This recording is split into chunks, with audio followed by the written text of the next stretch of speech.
வல்லவர் சுத்த பிதாவே, ஆசீர்வதிக்கப்பட்ட காலை இறைவார்த்தக நன்றி. உடைய வார்த்தைக்கு விரோதமாக சத்துருக்களை முறியடியும் அடியான வார்த்தை பேசும் ஜனங்களை புரிந்து கொள்ளட்டும், விளங்கிக் கொள்ளட்டும். இன்றைய வார்த்தையின் மூலமாக ஜனங்கள் விடுதலை பெறட்டும். இயேசு கிறிஸ்துவின் ஜெபிக்கிறோம் ஜீவன் நல்ல பிதாவே, ஆமேன். அல்லேலூயா, அல்லேலூயா, அல்லேலூயா. என்று போது நான் உங்களை ஆசீர்வதி சொன்ன கர்த்தர் இந்த நாள் உங்களுக்கு ஆசீர்வதிக்கப்பட்ட நாளாக இருப்பதாகும். இறை வார்த்தைக்கு போவோம். 24:19. யாக்கோபிலிருந்து தோன்றும் ஒருவர், யாக்கோபிலிருந்து தோன்றும் ஒருவர் ஆளுகை செய்வார், பட்டணங்களில் மீதியானவர்களை அழிப்பார் என்றான். ஸ்தோத்திரம். அப்ப யாக்கோபில தோன்றுகிற ஒருவர்னா பிறக்க போற கர்த்தராகிய இயேசு கிறிஸ்துவை குறித்து சொல்லப்படுகிறது. அவர் இஸ்ரவேலுடைய அந்த ராஜ்ய பாரத்தில் ஆளுகை செய்வார். பிறக்க போற இயேசு கிறிஸ்து அவர் ஆளுகிறவராக, அவர் யாக்கோபிலிருந்து அந்த இந்த இஸ்ரவேல் கோத்திரத்தில் இருந்து தான் அவர் தோன்ற போறார். இந்த சந்ததியில தான் அவர் பிறக்க போறார். பிழையாமுக்கு தெரியுது, இந்த சந்ததியில தான் தோன்ற போறாரு. அவர் தான் ஆளுகை செய்ய போறாரு. இந்த ஜனங்களை சீக்கிரம் அழிச்சிடணும், இந்த ஜனங்களை துரத்தி விடலான்னு நினைச்சிடாதியா. இந்த ஜனங்களை அழிக்க முடியாது, துரத்தி விட முடியாது. நீ வேணா துரத்தப்படுவேன்ட்ட. மற்ற ஜனங்களை அழிப்பாரு, தம் ஜனத்தை ஆளுகை செய்வார். தம் ஜனத்தை காக்க மற்ற ஜனங்களை துரத்துவார், அழிப்பார தவிர தம் ஜனத்தை அழிய விட மாட்டார். அப்ப யாக்கோபிலிருந்து ஒருத்தர் தோன்றாருன்னா கர்த்தராகிய இயேசு கிறிஸ்துவை பிறக்க போற, இனி பிறக்க போற அந்த பல ஆயிரம் ஆண்டுகளுக்கு முன்னதாகவே பிழையாம் மூலமாய் பாலாக்கு சொல்லப்பட்டுகிறது. யாக்கோபில ஒருத்தர் அரசால போறாரு. அவர் தோன்றி அந்த சந்ததியில பிறந்து இஸ்ரவேலரை ஆள போறார். அவர் தான் இந்த சிங்காசனத்தில் அமர போறார். அவர் தான் அந்த ஜனங்களை மீட்டெடுக்க போறார். அதான் அந்த ஜனங்களுக்கு ரட்சகரா பிறக்க போறார். இந்த ரட்சணியத்தை என் கண்கள் கண்டதே அப்படி சொல்லுகிறார் சிமியோன்.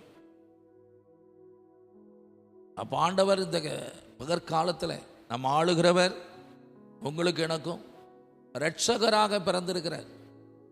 பல ஆயிரம் ஆண்டுகளுக்கு முன்னதாக இஸ்ரவேலுக்கு கோத்திரங்கள் சொல்லப்பட்டது, நீ ஒரு ரட்சகர் உனக்கு வரப்போறாரு, உன் சந்ததியில தான் தோன்ற போறாரு. யாரு? அஸ்திபாரத்தை அழிக்கணும்னு நினைக்கிற அந்த கூட்டத்திற்கு, சபிக்க நினைக்கிற கூட்டத்துக்கு ஆண்டவர் வெளிப்படுத்துறார். பிழையாம் கண்களை திறக்கிறார். இந்த சந்ததியில தான் நான் பிறக்க போறேன், இந்த சந்ததி அழிக்க போறையா, உன்னால முடியாது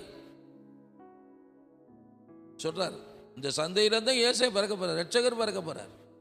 ஆனா இந்த சந்ததியை சபிக்கவோ இந்த ஜனங்களை அழிக்கவோ முடியாது. ஏன்னா இதை ஆளுகிறவர் பிறக்க போறார்.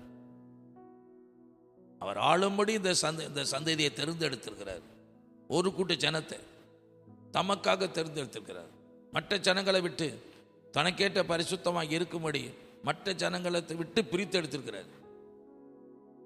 என்னுடைய துதியை சொல்லி வர இந்த ஜனங்களை நான் ஏற்படுத்தி இருக்கிறேன். இஸ்ரவேல துதிகளை நான் வாசம் பண்ணுகிற கடவுள். நான் இஸ்ரவேலின் தேவனாய் கர்த்தர், நான் உங்கள் தேவனாய் கர்த்தர்.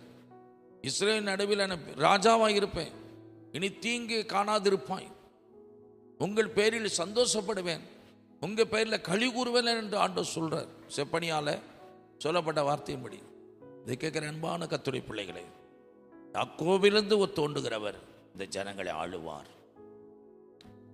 நீங்களும் நான் இந்த சத்தியத்தை கேட்கிற தேவ பிள்ளைகளே, நமக்குள்ள ஆளுகிறவர் இருக்கிறார். கிருபை சத்தியமா இருக்கிறார்.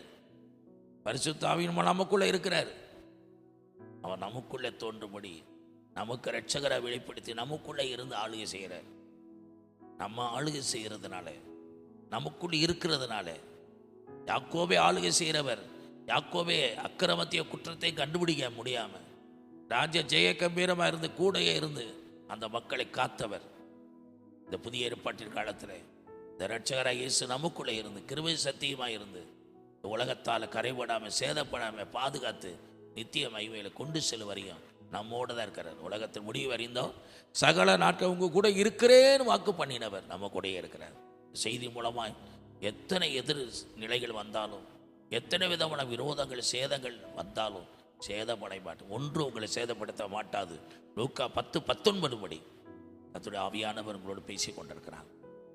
நம்மை ஆளுகிறவர் நமக்குள்ளே இருக்கிறதுனால வேறு எந்த பாவமோ உலகமோ பிசாசோ ஆளுவதற்கு இடம் கொடாமல் நம்மை பாதுகாக்கிற தேவனாக நமக்குள்ளே இருந்த ஆண்டு நம்மளை அதிசயமாக நடத்தி வருகிறார், வெற்றியாய் நடத்துகிறார், ஆசீர்வதித்து நடத்துகிறார்.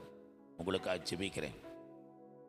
நம்மை ஆளுகிற இரட்சகர் நமக்குள்ளே இருக்கிறார், நம்மை நடத்துகிறார், நம்மளை போஷிக்கிறார், நம்மளை உடுத்து வைக்கிறார், நம்மளை பரிசுத்தமாக்கிறார், நம்ம வாழ்க்கையை உயர்த்துகிறார்.